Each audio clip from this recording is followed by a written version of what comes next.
Boa tarde a todos. Estamos começando mais uma live incrível sobre saúde nos relacionamentos. Cecília deve estar chegando aí. Estamos com 5 minutinhos de atraso devido a problemas de conexão com a internet. Espero que estejam todos me ouvindo bem. E vamos ver. Estão informando que estou ao vivo. Os meus seguidores. Teremos um bom bate-papo hoje sobre saúde nos relacionamentos. Muitas vezes a gente acaba desenvolvendo dependência afetiva, né? E isso não é uma coisa muito saudável. Todos queremos ser saudáveis e felizes. Bom, vamos lá. Quem tá por aí? As pessoas estão entrando, sendo informadas. Estamos com tudo aqui para ter uma live interessante e que possa elucidar certos aspectos da nossa vida, para que a gente possa caminhar para a totalidade, né? Ei! Todo mundo chegando, bem-vinda! Michele, minha mãe, Cecília entrando. Fábio Branquinho entrando, bem-vinda, todos chegando. Om Shri Namah. Oi, Cecília, bem-vinda. Oh. Tive uns probleminhas de conexão aqui com a Wi-Fi, não consegui entrar, entrei 5 minutinhos atrasada, me perdoe. Eu achei que tinha dado pau no seu telefone. Não, o Wi-Fi parou aqui e de repente voltou.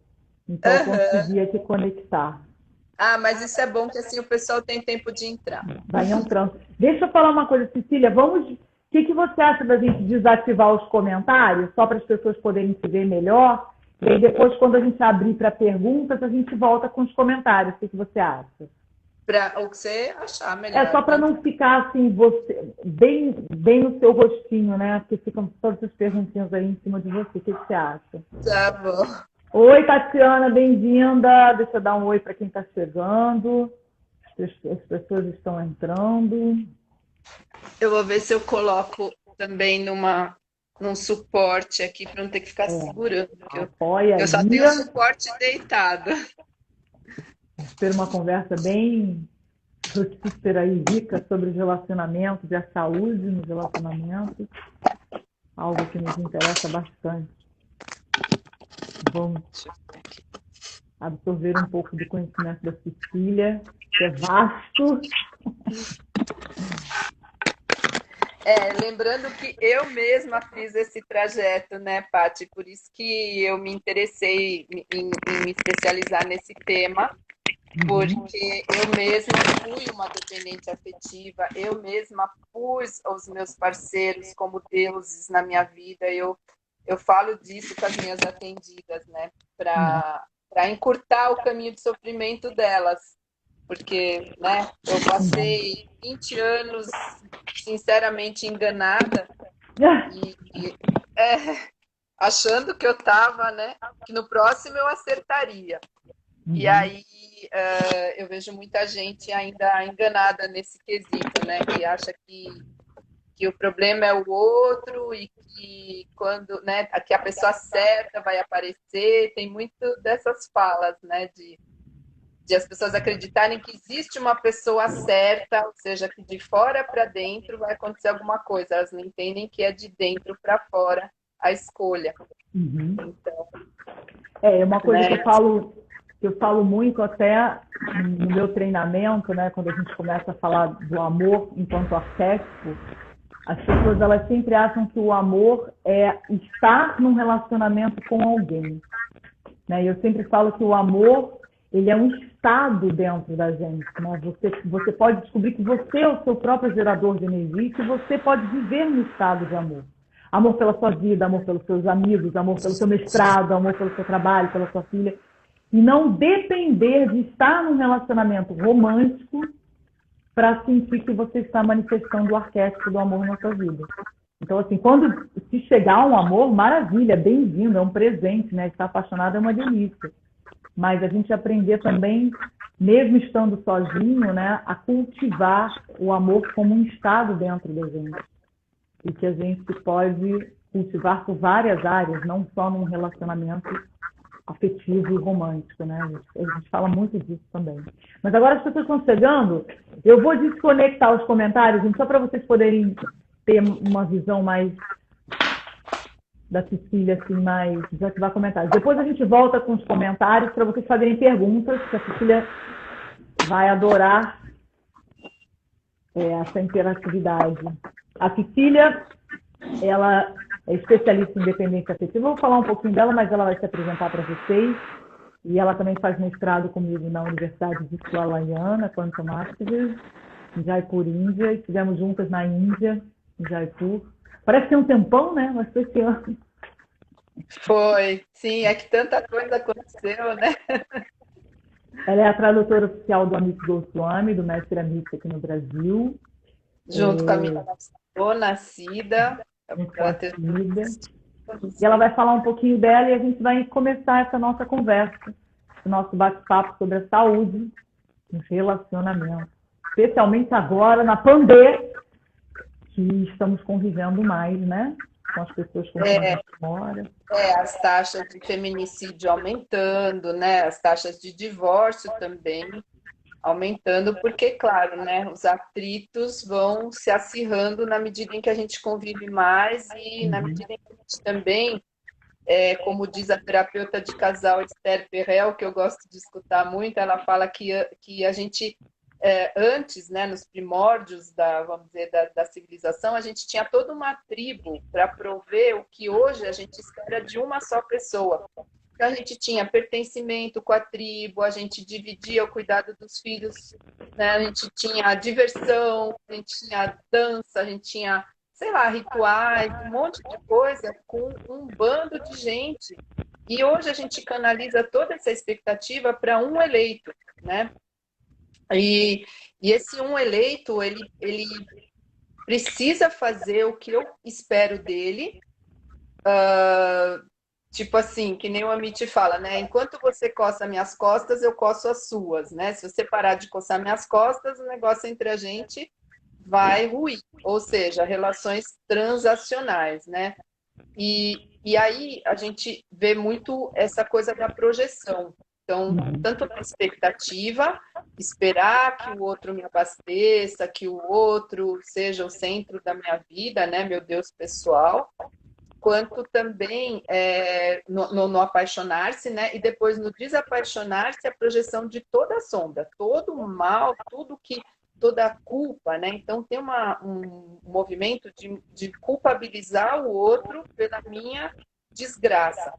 E hoje de manhã eu estava lendo um trecho do Curso em Milagres que fala que, isso ao longo de todo o livro ele fala que o amor não é sacrifício e que na medida em que o sacrifício entra em cena, né, em que eu acho que eu estou me sacrificando por você, eu também vai entrar a culpa, né? Eu vou te culpabilizar, alguém vai ter que pagar essa conta. E aí eu jogo essa carga toda no meu parceiro, tipo, você, então, já que eu estou me sacrificando, você, então, né? É o famoso já que. Já que eu te dou isso, você me dá aquilo. É uma lista muito interminável e muito cruel, porque a gente não leva em conta o outro como um legítimo outro. Que o outro pode não estar afim, né, de um relacionamento naquelas bases. O outro pode não ter, às vezes. Né? A gente quer, às vezes, tirar leite de pedra. Então, eu falo muito de pessoas emocionalmente indisponíveis também. E isso é um casamento perfeito para quem não quer intimidade. Porque as pessoas acreditam que sexo é intimidade. Então, né, já começa aquela ficação, já vai para transa, e isso já é um caminho fadado ao fracasso, porque quando você entra no aspecto sexual, você já romantiza o relacionamento e você acaba se vendo na obrigação e querendo também do outro que se use máscaras, só apresentar o que é bom. Então, começa já o relacionamento com os dois usando máscaras, ou seja, não há autenticidade, e sem autenticidade também não vai poder haver intimidade. Então, esses relacionamentos que cortam o caminho para ir direto para o sexo, sem passar pela amizade, sem passar por desenvolver a confiança, eles, assim, a exceção confirma a regra. Sei lá, pode até ser que um ou outro, né, mais... Acho que você tocou num lugar bem legal. 2 pontos que eu queria, que ia ser legal a gente elaborar juntos, né? A primeira é a maneira como você joga em cima do outro a responsabilidade da sua felicidade, né? Que é aquela frase que a gente escuta muito, né? Ah, ele não me faz feliz. Isso. Ah, eu quero fazer você feliz. Né? Mas peraí, por que eu tenho que fazer você feliz ou você me fazer feliz? Se eu já sou feliz, sou um ser inteiro e trabalho com amor no meu estado de vida, eu sou feliz. Eu quero alguém para caminhar de mãos dadas junto e potencializar minha felicidade. Eu já sou feliz. Eu só quero encontrar alguém que também está feliz. Isso! E aí a gente entra em hierarquia entrelaçada, que é um dos princípios quânticos, e juntos a gente vai somar e ter uma vida maravilhosa. Né? Isso estou dizendo assim, que eu acho que a gente poderia esperar de uma relação saudável, amorosa, né? Não jogar em cima do outro, pá, toma aqui todos os problemas da minha vida, tudo meu resolve aí e me faz feliz. Então, eu acho que a gente vem de um resquício desse tipo de mindset, de achar que o outro, de que estar num relacionamento amoroso, se apaixonar e ter alguém, vai resolver a sua vida, né? Mas eu tenho alguém, então, eu acho que a gente tem um resquício disso. E o segundo ponto que você tocou, eu acho lindo. Eu tenho até uma poesia que fala sobre isso. Eu falo que a intimidade ela é a única coisa que pode ser desenvolvida a dois.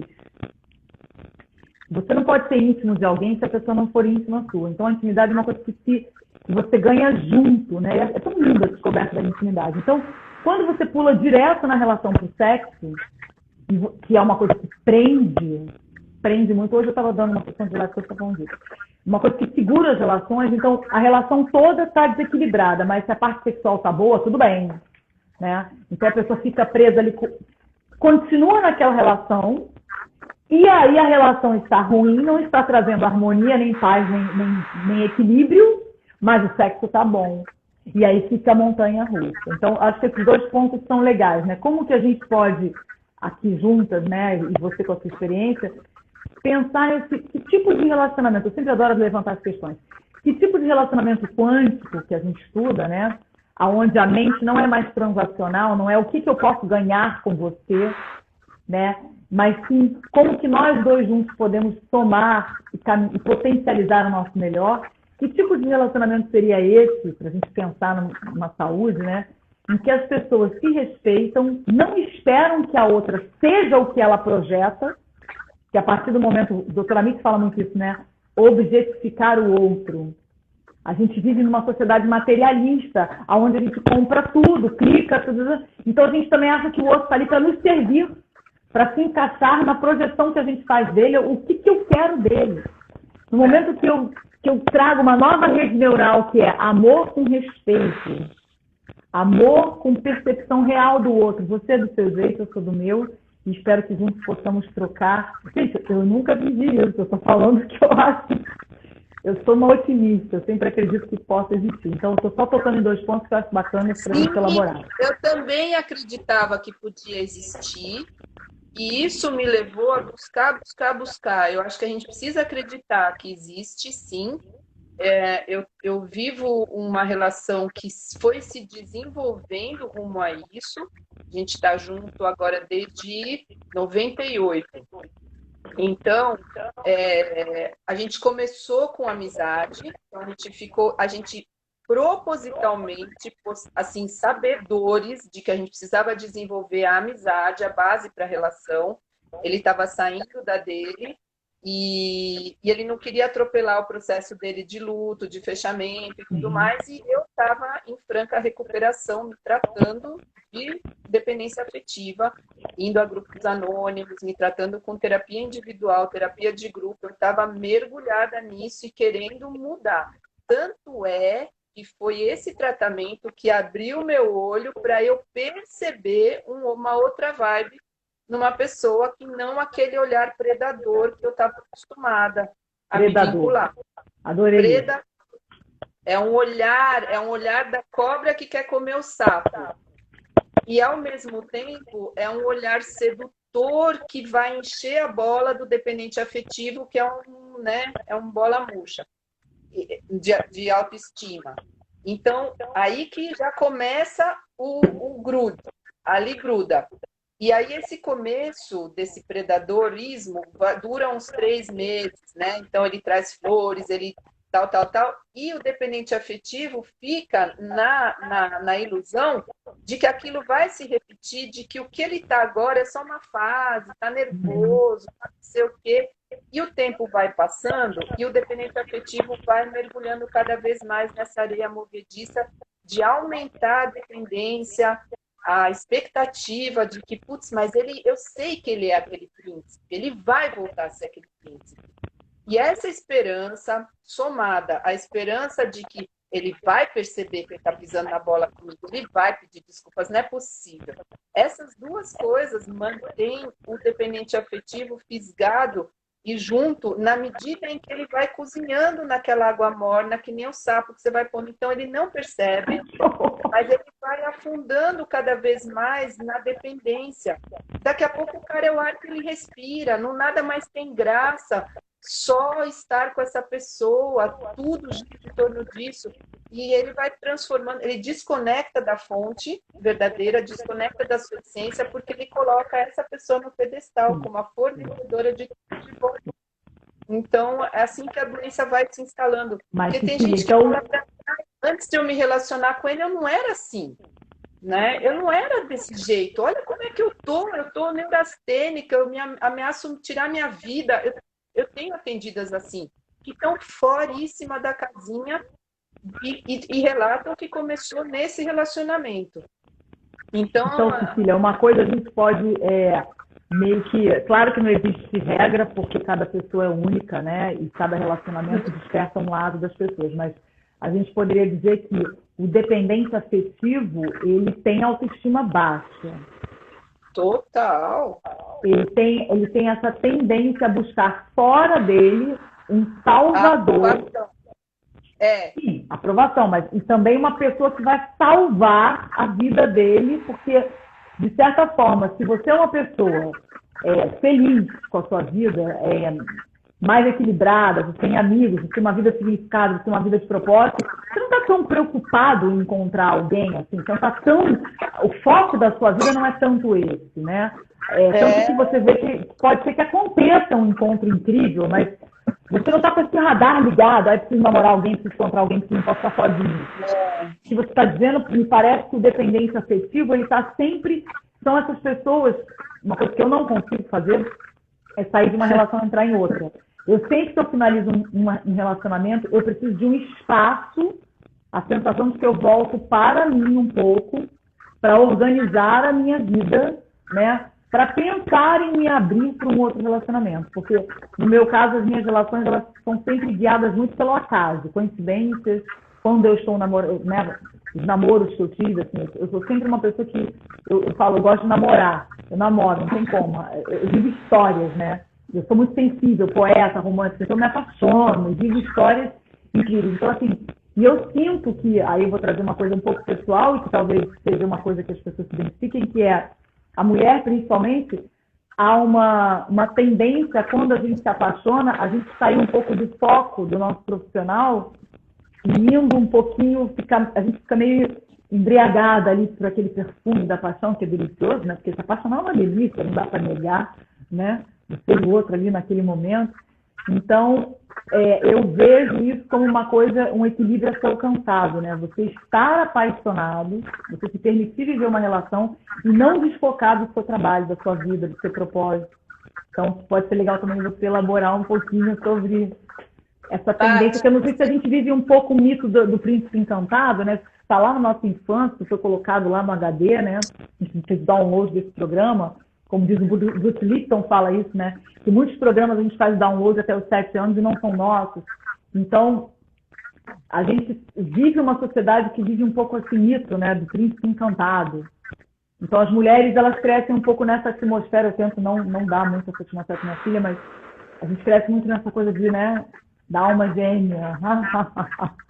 E aí, eu sou muito teatral, minha filha. Eu vou falando, vou me empolgando, mas fala aí. Isso, né? Mas eu acho importante falar de uma coisa que a hora que você falou, eu não quis te interromper, mas assim, quando você falou que a intimidade é impossível sem o outro, sim, exatamente. Agora, você percebe que é incongruente essa projeção de um príncipe encantado por conta disso, a necessidade de só mostrar o lado bom, né, a máscara, com uma real intimidade, e mais, a intimidade com o outro provoca intimidade conosco mesmos. E aí tem muita gente que, ao não se aceitar, tem muita dificuldade, e isso que é o tal do medo da solidão que eu recebo, né? Nossa, eu não aguento ficar sozinha, eu tenho que arrumar um, depois outro, mesmo que sejam relações descartáveis, que não, né? Mas essa intimidade com a gente que o outro provoca é nessa convivência, a gente começa a se perceber, a própria noção de que, putz, esse cara está ficando um pouquinho importante demais para mim. Isso é um super autoconhecimento, falar, tem alguma coisa errada. Quando eu, por exemplo, me dei conta de que eu estava afundando nesse lodo mesmo, né? Quer dizer, eu já vinha de uma trajetória, mas teve uma hora que eu acordei, que é o que nos anônimos se chama de fundo de poço. O que me fez acordar de que eu estava emocionalmente doente foi que eu sempre amei praia. E eu estava com um cara que era alcoólico, era no começo, quando não se tinha ainda celular, eu tinha um tijolão, e isso em 1990, mais ou menos. E a gente não... ele, sabe, sempre faltava sinal e não sei o quê, e aí a gente acabava não se comunicando direito. E eu me percebi, com a minha cabeça, eu não conseguia estar presente, eu não conseguia desfrutar da praia, eu só estava pensando o que ele está fazendo agora, onde que ele está, por que ele não veio, caramba, sacanagem, blá, blá, blá, blá. Aí eu falei, meu Deus do céu, isso tá demais. Eu fui num psiquiatra. Um psiquiatra que eu conhecia já, né, que lidava com dependência afetiva, com dependência química, aliás. Eu contei para ele, eu falei, escuta, eu tô esquisita. Eu não consigo mais gostar da praia, eu tô com um cara, ele falou, tá, vai no grupo tal, né? Ele falou, você tá sofrendo de codependência. Então eu percebi o que muita gente hoje ainda, né, 20 e tal anos depois, ainda existe um desconhecimento e, para piorar, entre a classe de saúde. As pessoas que trabalham com saúde não conhecem dependência química, que dirá afetiva. Ah, não, no próximo se acerta. Ah, né? Entendeu? E aí, assim, outro dia eu dei uma palestra na clínica Greenwood, que é uma clínica super referência clínica, super avançada nisso, sobre dependência afetiva para os profissionais, né? E assim, eles conhecem muito de dependência química, mas a afetiva não entra muito assim no rol, né? Mas ela anda junto. Todo dependente químico é um dependente afetivo. Ele tem esse perfil. Mas eu queria falar uma coisa que você falou super legal, que você deu o seu exemplo pessoal, e que me traz muito uma coisa que eu sempre penso, assim, no meu próximo relacionamento, se é que eu vou ter um próximo relacionamento, porque eu já me apaixonei tanto na vida, tipo assim, nossa, tive tantas paixões, tantos amores, né? A maioria vira livro, vira poesia, vira alguma coisa. Mas caso eu venha me apaixonar de novo, eu sempre penso essa questão do controle, entendeu, Sofia? Cecília. Porque, lembrei da Sofia, uma pessoa que a gente fala muito sobre isso.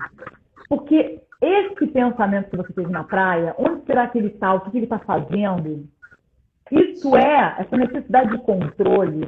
Controle, é a doença. Ela é o ego entrando em ação. Ela é o ego entrando em cena, o ego entrando em campo. Então, apego, você é meu namorado, então eu mando em você, você é meu, eu tenho que saber o que você está fazendo, com quem, aonde. Abastecer no meu vazio. Mas por que eu tenho que controlar o outro? Se eu tenho que Porque controlar eu o sou outro, vazia e eu preciso ter ele à mão na gaveta na hora que eu preciso. mas aí mas aí esse que eu acho que é o ponto sensacional para a gente ter essa conversa, que é o seguinte, né? Eu quero me relacionar com alguém em hierarquia entrelaçada. Eu quero ter a possibilidade de uma relação, se um dia eu me relacionar de novo, que não venha via ego, porque essa necessidade de controle do outro, ela é ego. Eu preciso controlar o outro para me sentir seguro e para me sentir confortável na relação. Mas a grande pergunta é, por que o controle? Porque o controle é você dizer que existe uma hierarquia simples. Eu controlo você. Então essa relação ela não pode ser saudável, porque em algum lugar esse controle ele vai explodir, ou para quem é o controlador, ou para quem se sente controlado. É o que você falou, não é a autenticidade, ela passa por um lugar de eu sou eu, você é você, estamos nos revelando como somos, tem máscaras, estamos criando um encontro com intimidade, eu estou te mostrando como eu sou, por isso a amizade eu acho que é importante. E muita gente despreza a amizade porque acha que ser amigo pode não virar mais nada. Não, já é amigo, já botei na gaveta do amigo. Vai virar Já é amigo, não vai ter tesão. isso, porque amigo não vai ter tesão. Nada a ver, porque se você nunca tocou a pessoa, nunca experimentou, nunca teve uma experiência em outro lugar com a pessoa, você não pode dizer. De repente, de uma amizade pode vir um amor que vai crescendo de uma cumplicidade incrível. Mas que não uma é uma paixão avassaladora sexual não te daria, entendeu? Fala, desculpa. Então, não é uma amizade assim que não leve em conta uma atração. Não é isso. Não é um amigo assexuado. Não é uma amizade assexuada. No caso, a gente combinou deliberadamente de adiar o momento em que a gente fosse ter a intimidade física. Ai, que bonito. A Combinado. gente combinado. Eu falei, olha, estou me recuperando, ele também eu também estou saindo da relação, e a gente ia tocando o rolo. Tipo assim, tocando o rolo não, tocar o rolo é atropelar, né? A gente ia levando, entendeu? E aí quando dava aquele tesão, né? A gente desbaratinava, putz, vamos sair, vamos. Então foi um combinado que a gente sabia que era necessário para a gente fazer diferente, né? Ele também era dependente afetivo da esposa dele antes, e eu, nossa, vinha de um monte, né? Fui só trocando a embalagem, mas o teor era sempre o mesmo. E aí, se alguém está em dúvida sobre se sofre de dependência afetiva, observe o seguinte, põe o radar em você. Você está ressentida, você não acha graça na vida se a pessoa não estiver junto? Assim, a pessoa te despreza e mesmo assim você não sai de perto? A pessoa te humilha? Você vive com raiva? Assim, tipo, as coisas que a pessoa faz, você tem vontade de motão e mesmo assim você fica lá. Mas fica!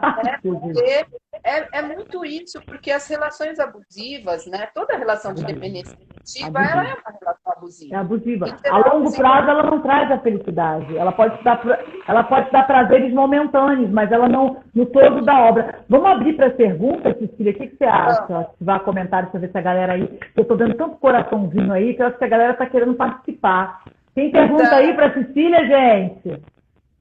Deixa eu ver aqui se tem. Eu achei ótimo esse raio-x aí que você propôs, Cecília. Então, se você não acha graça em nada sem estar com a pessoa, se você não... se a pessoa faz coisas para você que te desagradam, você tem raiva e você continua, você é um dependente afetivo. Sem dúvida. Se a pessoa tem um vício químico, você é o terceiro na relação, porque a prioridade da pessoa é o uso. Maconha, álcool e outras drogas mais pesadas. Ela sempre vai priorizar o uso em detrimento de você, que é a parceira, né? Em geral, são esses polos, é mais do polo masculino. Eu tenho uma atendida, no caso, né, que ai, desculpa aí. Eu tentei tirar aquela hora e... Bom, então tem esse triângulo, né? Quando você está com um dependente químico, aí você vai ter essa coisa de você ser o terceiro na relação, né? Então, de novo, você vai passar muita raiva porque você vai perceber que ele vai preferir sair com os amigos para beber, você fica de escanteio.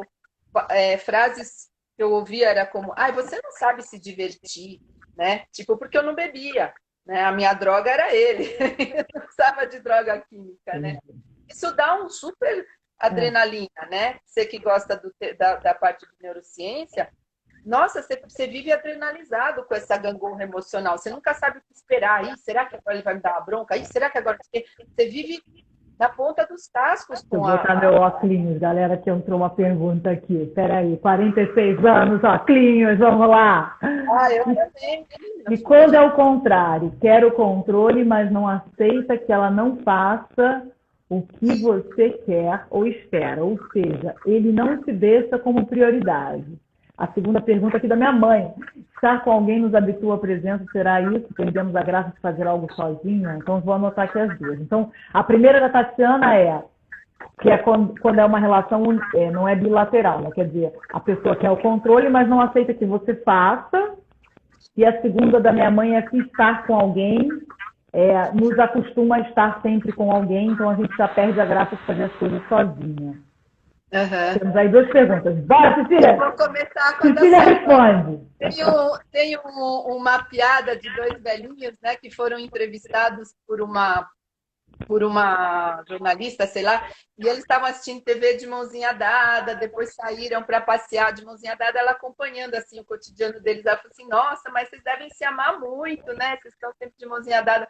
Aí um virou para o outro e falou assim: de nada, é cacuete.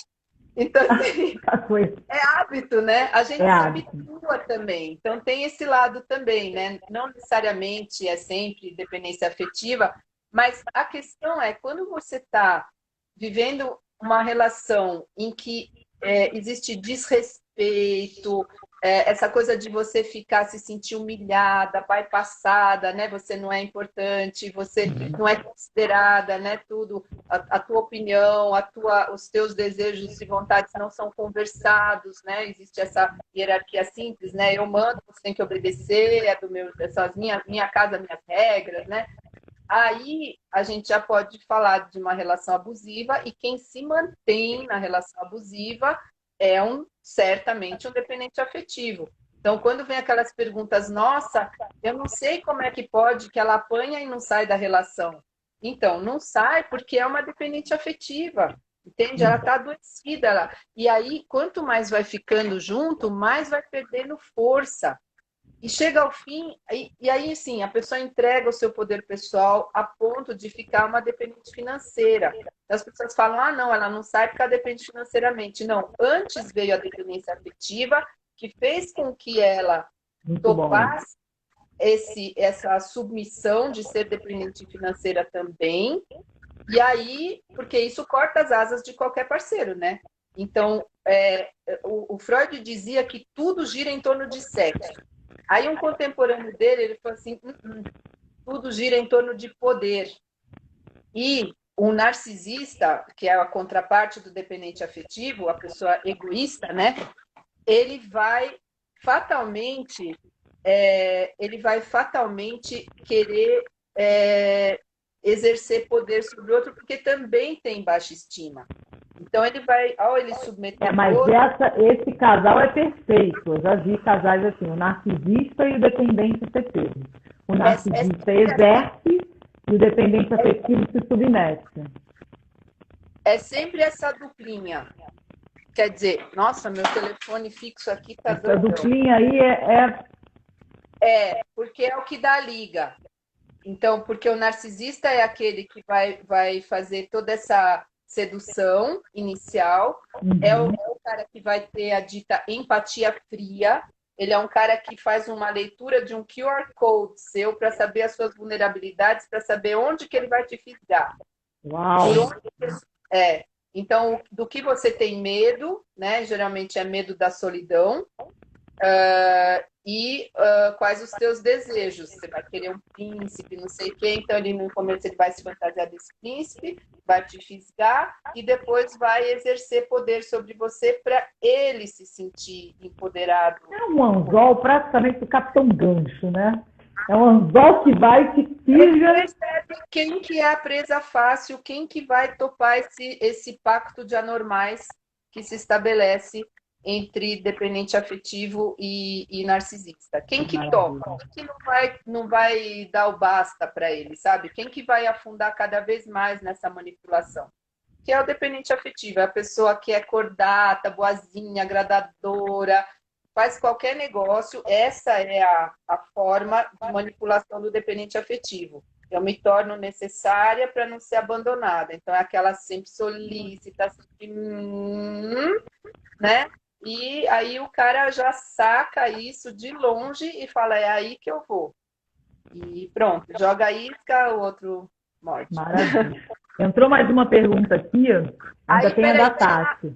Tinha aquela pergunta do controle, né? Tem, que a pessoa controla, mas não quer que você faça. Então, aí... Pois é que o dependente afetivo, ele tem um dos sintomas dele é o controle. Então, se o outro está nessa relação e se sente controlado, ele pode supor que a pessoa que está tentando controlá-lo está tentando fazer dele o seu Deus pessoal, e se ele for emocionalmente saudável, ele pode cair fora, entendeu? Ou falar para a pessoa, olha, né, a gente precisa, sei lá, porque essa pessoa precisa de tratamento, esse parceiro controlador, né? Então, o emocionalmente saudável, ele não vai aguentar muito tempo isso também. Né? Não, porque se você dá valor para a sua vida e se sente preenchido com a sua liberdade, de certa forma, você quer estar com alguém não para se sentir controlado. Você quer estar com alguém para, né, para dar as mãos e caminhar junto. No momento que você se sente controlado, tem que aguentar, né, tem que se submeter ao controle para estar, é uma relação condicional. É por isso que eu acho, né, é muito complexo esse assunto, porque, na verdade, nós não fomos criados, educados, a gente não tem essa... Para entrar em relacionamentos que a gente sinta, de fato, um amor incondicional. Por exemplo, um filho. Você faz as coisas pelo filho, você não está esperando nada em troca. Mas quando você está num relacionamento amoroso, de alguma forma você dá... É a mente transacional. E você acaba esperando algo em troca, né? E ao mesmo tempo, se a pessoa não estiver em ressonância com você também, para que ficar junto? É que é diferente, por exemplo, eu percebo hoje no meu relacionamento, cada um faz aquilo que para ele é natural fazer pela relação. Não é porque o outro está esperando, é porque ele tem vontade de contribuir dessa forma, ele pode contribuir, isso não é um sacrifício. E o Amit fala também de uma coisa da gente poder unir as nossas habilidades em prol da relação. Então, cada um tem facilidade com uma coisa. Edu, por exemplo, é muito mais rápido na cozinha do que eu. Então, ele faz coisas que eu não faço. Eu sou mais pentelha para ficar em cima do nosso filho, organizo para ajudar ele. Então, essa parte é meio que minha. Ele é o que gosta de ver filmes, então ele senta do lado para o menino não descambar no jogo, então vamos dizer, a sentinela é dele. Então assim, mas aí vocês, pelo que você está me dizendo, vocês percebem a relação como uma equipe, um time, né? Equipe. Vocês são um time que jogam juntos, e aí enquanto um está fazendo gol, o outro está defendendo. Quer dizer, aí a coisa funciona. Mas esse equilíbrio, que aí entra a outra pergunta que veio da Fabi, é se a única saída de uma relação com dependência afetiva é o término ou há formas de evoluir essa relação para uma hierarquia entrelaçada? Acho que depende dos dois terem essa consciência e criarem um novo relacionamento. A gente tem que ser criativo nos relacionamentos, tem que criar novas formas de relacionar. Olha, eu fui uma dependente afetiva bem adoecida.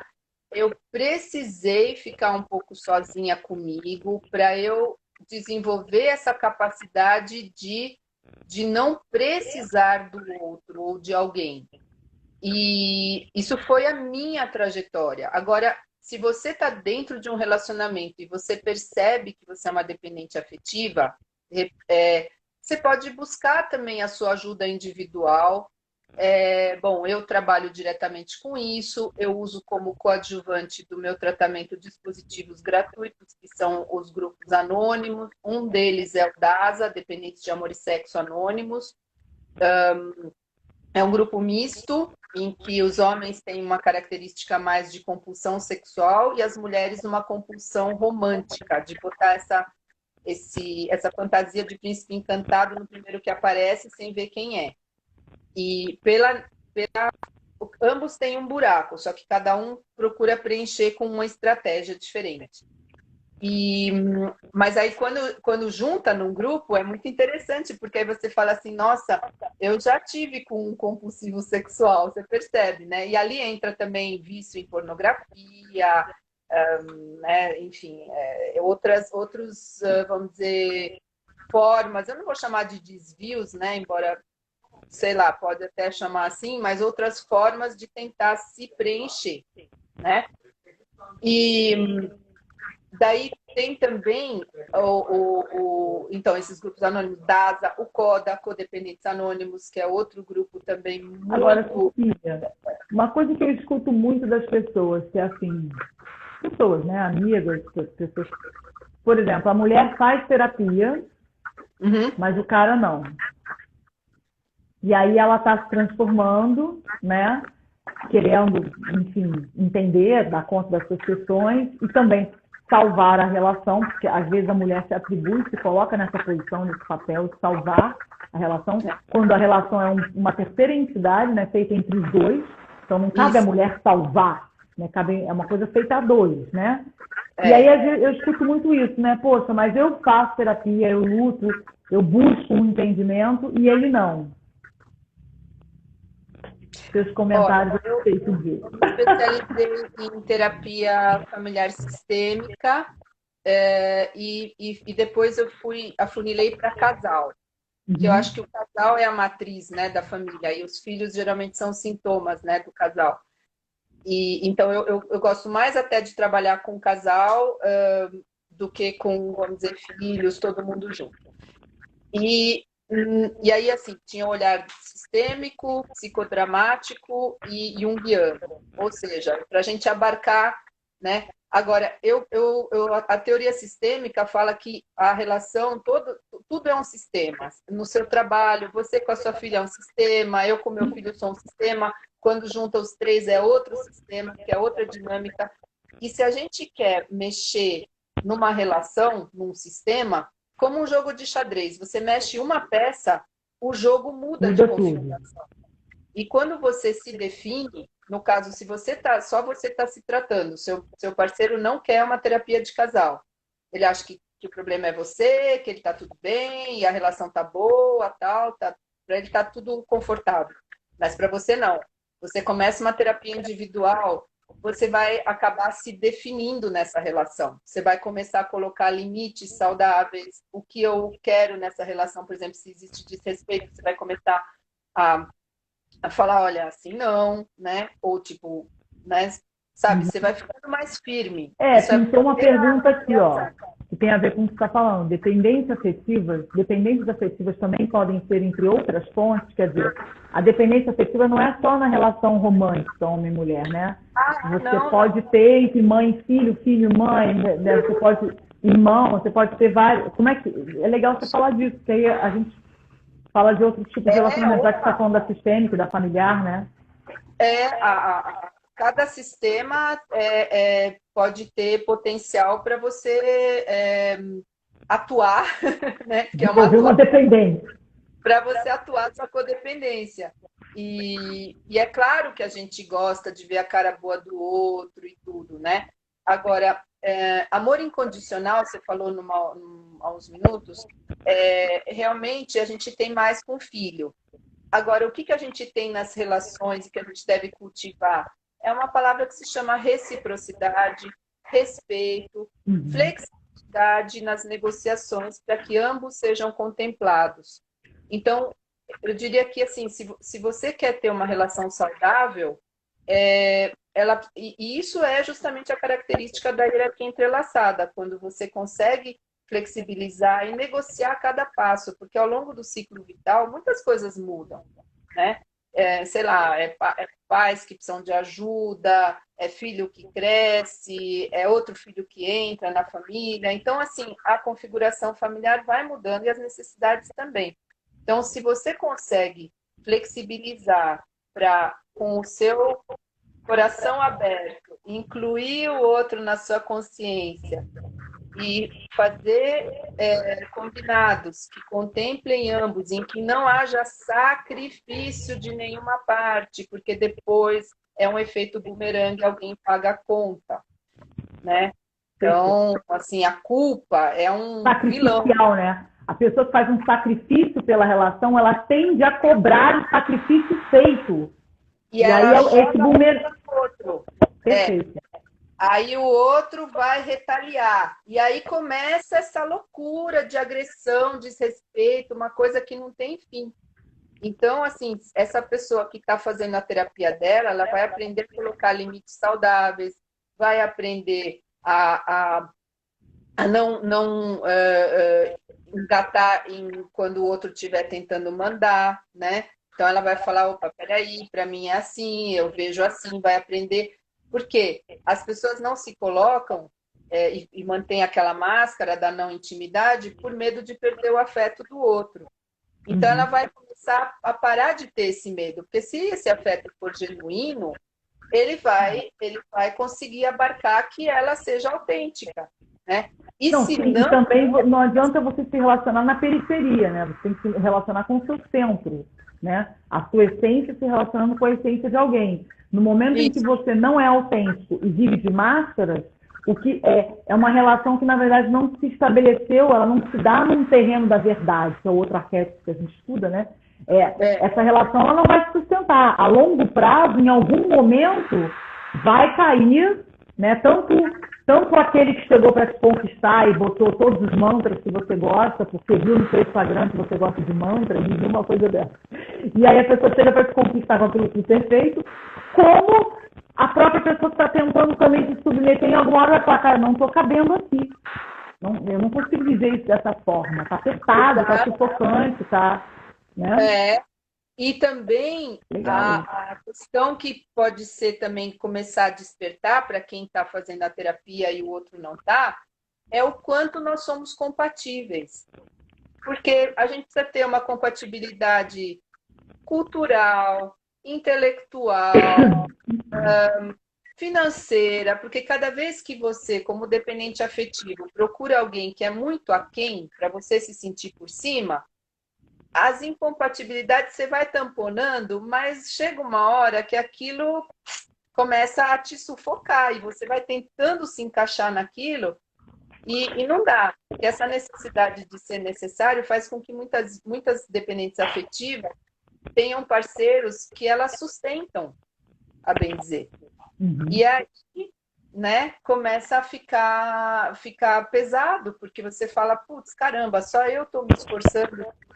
E tem um paradoxo aí também, né? Porque enquanto... E aí ela se sente vítima, né? Porque ela se sente explorada.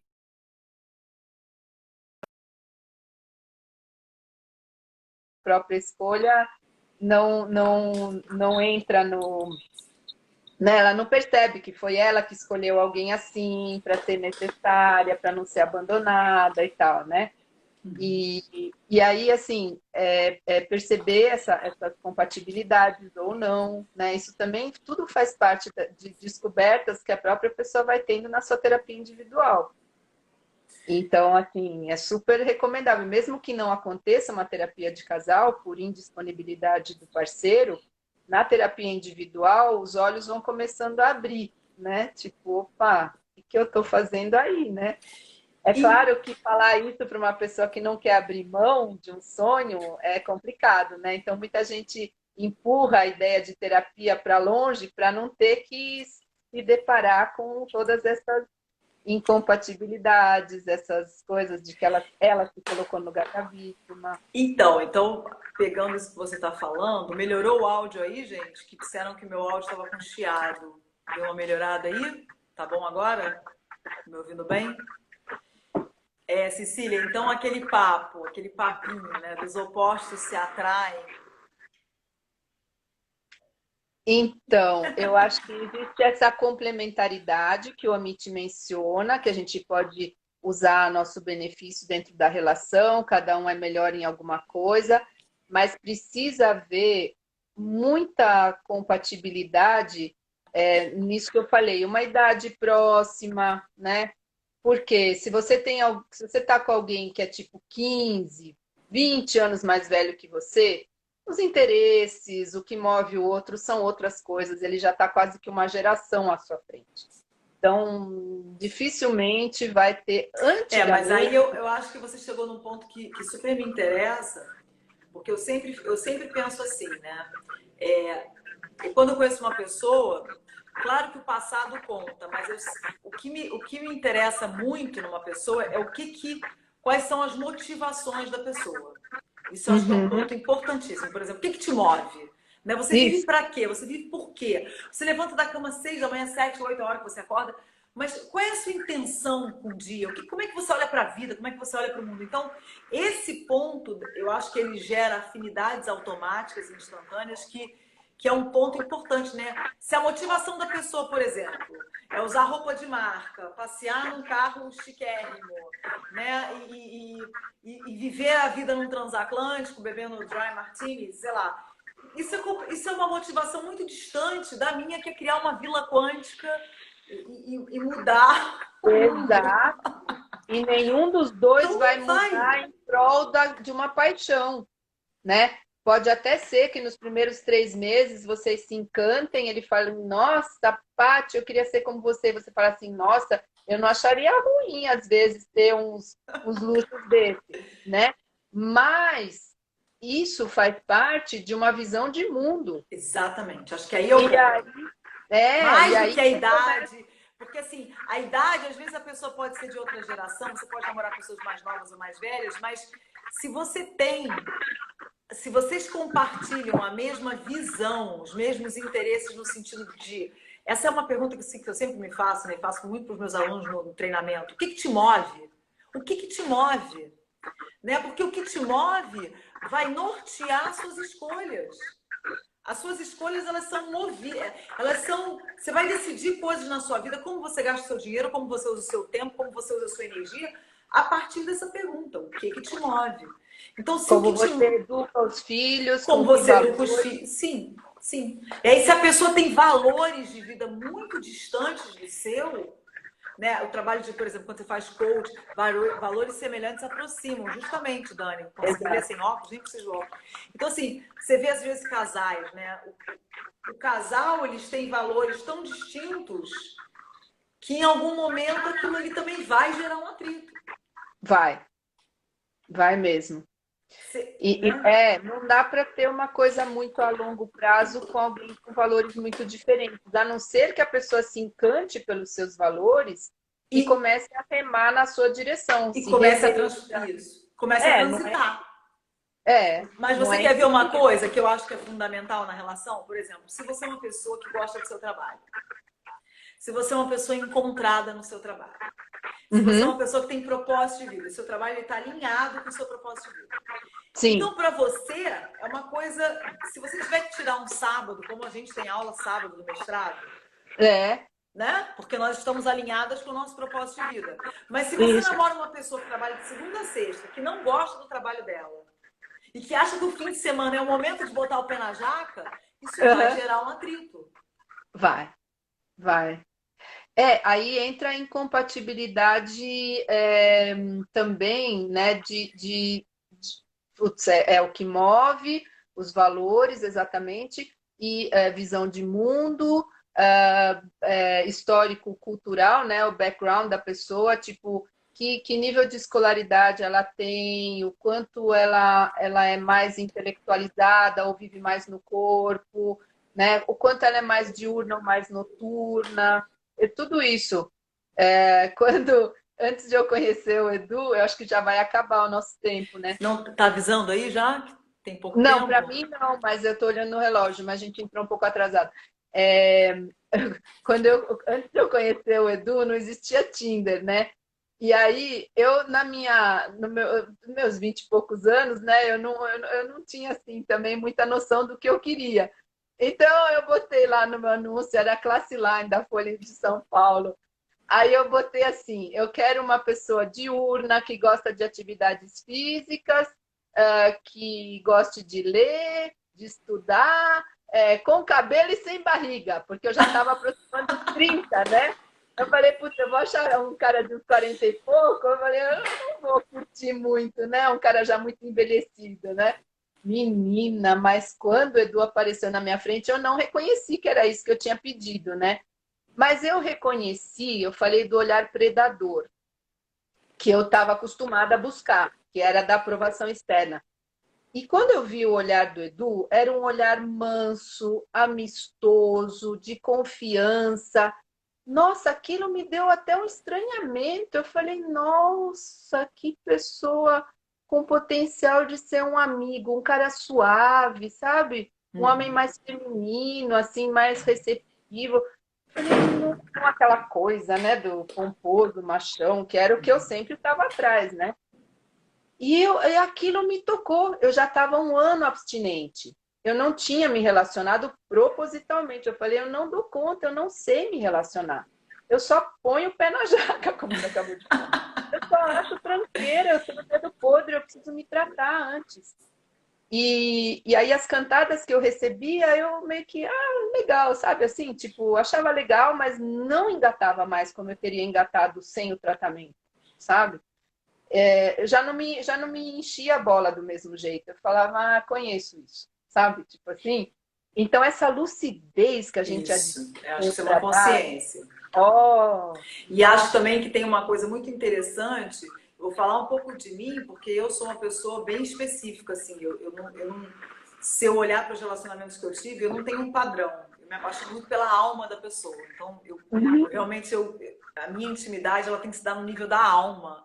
Para eu pensar e dar um beijo na boca. Se eu não tiver uma conexão assim da alma, né? Então eu acho que assim a gente vem de uma herança, né? De certos estereótipos da paixão que você tem que olhar para a pessoa e se apaixonar à primeira vista e aí sentir aquela coisa.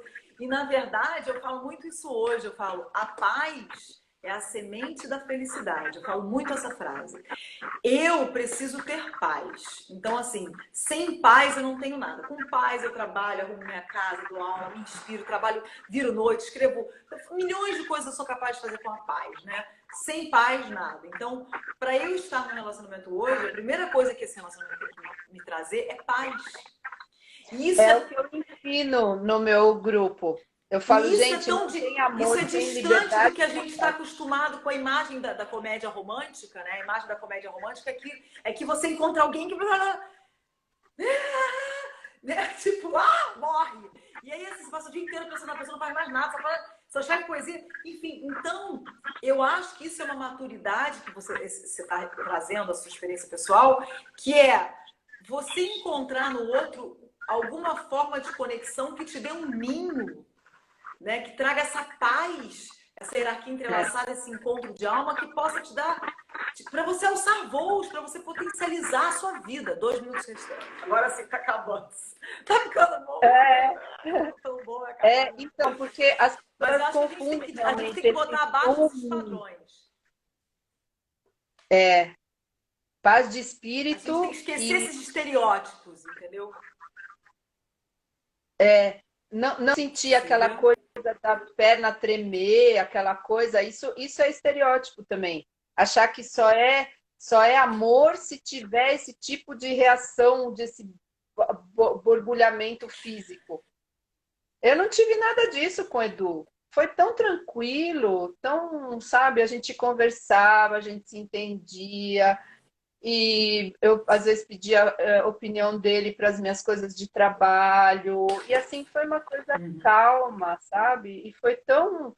Eu nunca senti essa ciumeira, essa coisa que as pessoas acreditam que faz parte da paixão. Isso é doença, outro isso lugar. Isso é doença, isso dá uma outra live, que é muitas pessoas aprendem o amor com ciúmes e ficam vivendo esses relacionamentos doentios, né? O ciúme não é prova de amor, né? Então tem que se criar uma nova rede neural do amor com respeito, confiar na conexão que você tem com a pessoa. Essa conexão é única, não interessa se a pessoa está rodeada de 1000 pessoas, interessa se a conexão de amor dela, romântica, está direcionada para você. Acreditar nisso, né? Vai acabar, 30 segundos. Olha, Cecília, estão perguntando como funciona seu grupo. Gente, depois entra no Instagram da Cecília, segue a Cecília lá, que ela vai explicar como funciona o grupo dela. Eu tenho modalidades e preços também para atendimento, para contato direto, para individual, casal e também online com encontros semanais